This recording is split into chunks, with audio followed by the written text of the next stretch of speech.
Christmas countdown officially starts when the black cake comes out the oven. Come let me show you how to make the best black cake the Caribbean savory way.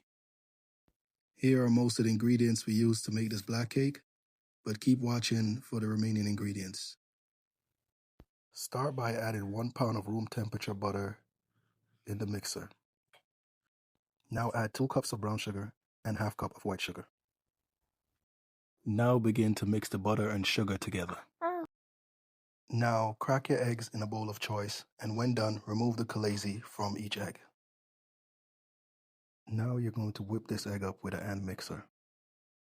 Now add 2 table teaspoons of molasses, a teaspoon of rum extract, a teaspoon of almond extract, ½ teaspoon of anise essence, a ½ teaspoon of rose water, a teaspoon of vanilla essence, 1 freshly squeezed lime. Now just grab your hand mixer and mix it all in. Now let's check back on our butter, white, and brown sugar mix. Mix to perfection. Just look at that. Now let's add our mixture of eggs, molasses, essences, and lime juice. We will now add 3 cups of soaked mixed fruits, 2 cups of browning, add 1 cup of orange juice, and 1 lime zest. We'll now add our dry spices consisting of cinnamon, pumpkin spice, salt, nutmeg, clove powder, and allspice.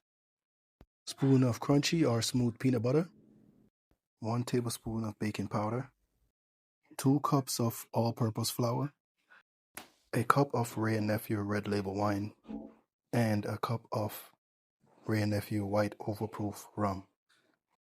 Okay, after mixing all the ingredients and before placing the batter into a pan, you want to place a spoon in the middle just to make sure the batter has enough flour, and watch the spoon stand upright. Now you would want to grease your pan, place a parchment paper inside of the bottom of the pan, and begin to pour the mix in the pan.